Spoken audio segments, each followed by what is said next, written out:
Hello mga idol. Ano, magtatanim ulit tayo gamit tong tray. Yan. Tray saka ito, ito kusot. Kusot tapos unang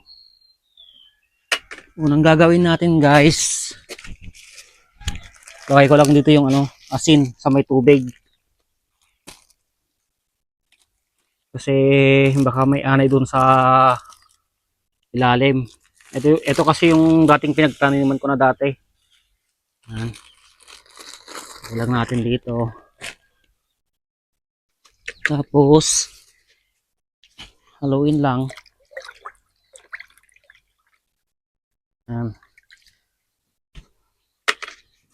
Buhos lang natin dito sa bed. Para kung may anay man dyan, lumayas na. Lumayas kayo mga anay kayo. Pagkatapos, guys, ito yung binhi. May halo siyang konti na darak.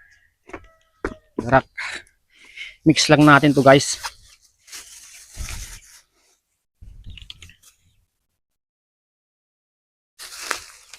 Bale, ito pala, itong tray na to, binigay lang sa akin ng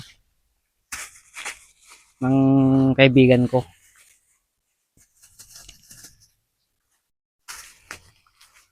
So, ganoon lang. Tapos meron tayong tubig diyan, guys, na pag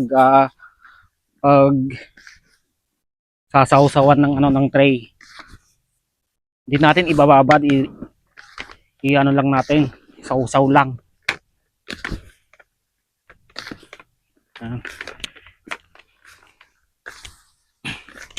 Mix lang natin mabuti. Bali, 5 muna yung minix ko. Saka na mamaya na ulit yung iba.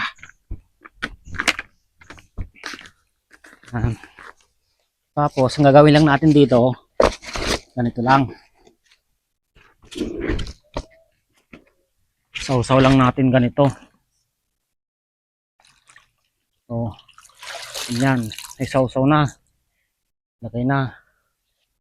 Absorb naman niya yung tubig eh. Oh. Ganun lang. Para hindi siya masyadong basa. Yung mga pumapalpak sa pagtatanim ng kabuting saging dahil sobrang basa yung nila, yung mga materialis na ginagamit. Ganun yun. Kaya kayong mga baguhan pa lang na gustong matuto ng magtanim ng kabuting saging, dapat gawin nyo hindi masyadong basa yung mga dahon nyo o kung ano man yung mga materialis na gagamitin ninyo. Yan. Kita nyo.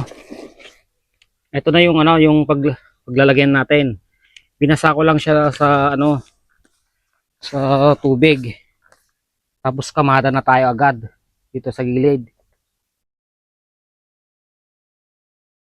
Yan.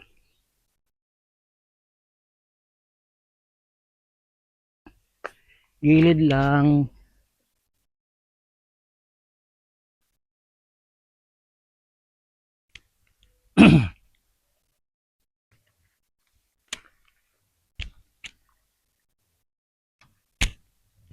Yung ginawa ko dati, yung pangalawang ginawa ko sa tray, may tumubo na kanina eh. Kita ko.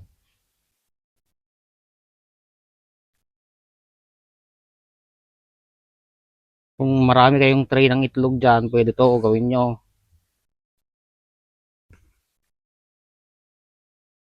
Sa mga, pwede kayong humingi yung mga malalaking tindahan, gaya nito. Hiningi ko lang dun sa grocery ng aking kaibigan. Sabi ko papalitan ko ng kabuting saging pag yan. Tapos, Madre Cacao. Okay na yan. Okay na yan. Tapos, next natin, gagawin, ito. Maglalagay tayo ng kusot. Ito, hiningi ko lang din sa sa bayaw ko na nagpa-furniture. Bale, binasa ko lang din to, guys. Binasa ko lang din to.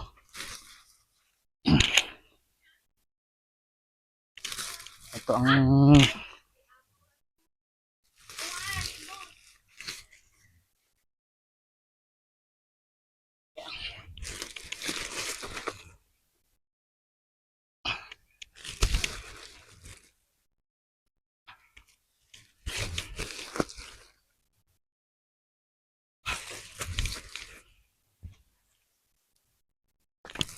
yan. Oh, first layer na yun, guys. Kagad. Ito naman ang second layer. Sausaw lang. Yan. Ma-absorb niya agad yung tubig. Yung sa tray.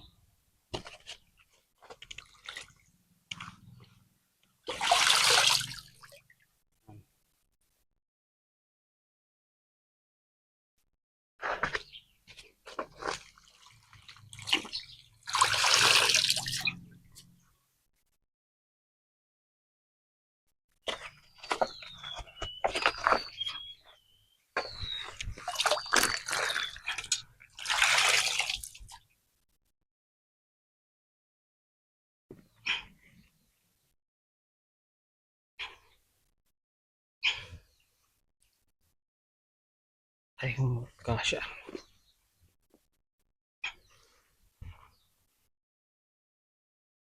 Yan. Tapos, binhi ulit.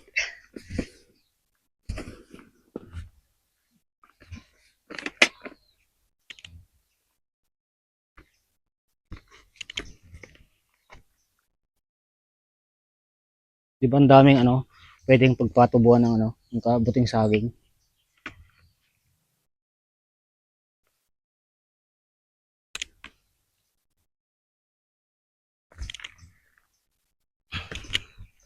Kaya yung mag-comment sa akin dito na na hindi daw tutubo dito. Kung ka nagkakamali, idol. Hindi ko lang isang beses ginawa to.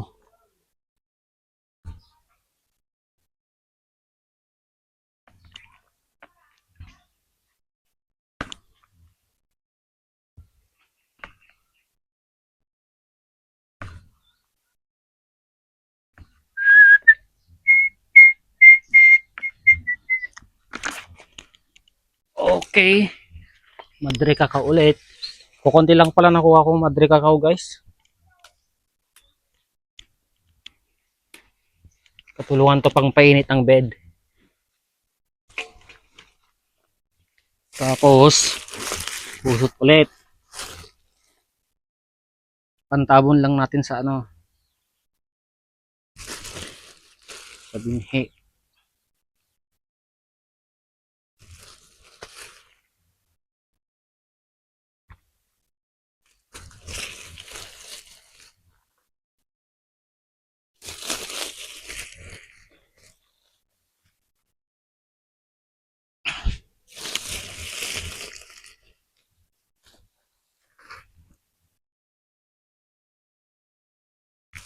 Yung mga nagtatanim kung ayaw yung pumalpak, dapat kasi hindi masyadong basa yung gamit nyo, sakto lang. Hindi yung pagkaahon nyo yung dun sa pinagbabadan nyo tapos kamada uli kaagad. Buti kung sinawsaw mo lang, pwede pa doon, pwede pa yon. Binabad mo yung ng limang oras o 8 hours, di sobrang basa na yon. Patuloy naman ng maayos.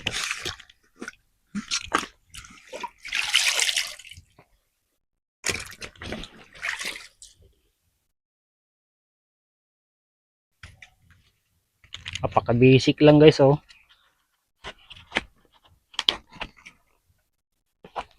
Ayaw mo matanggal.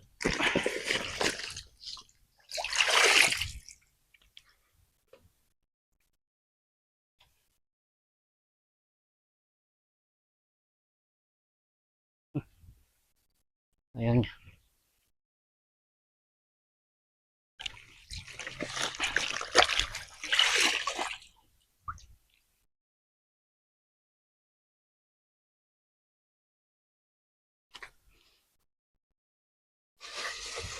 Yung nagbigay sa akin ng tray ng itlog, yung first harvest nito sa iyo.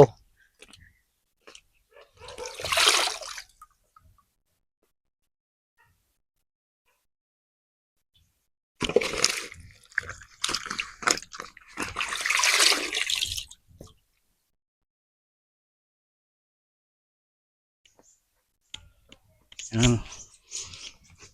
Okay, binhi ulit. Pangatlong layer.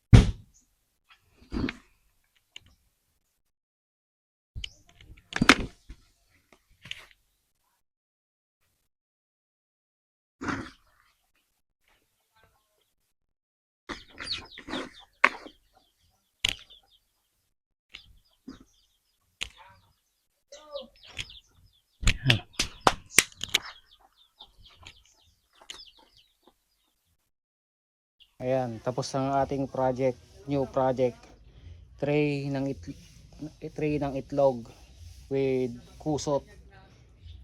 Kusot, guys. Kasi nga tayo, guys. Pangatlong araw to.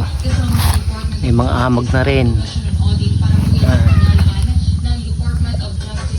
Kusot pa yan, guys, oh. Kusot.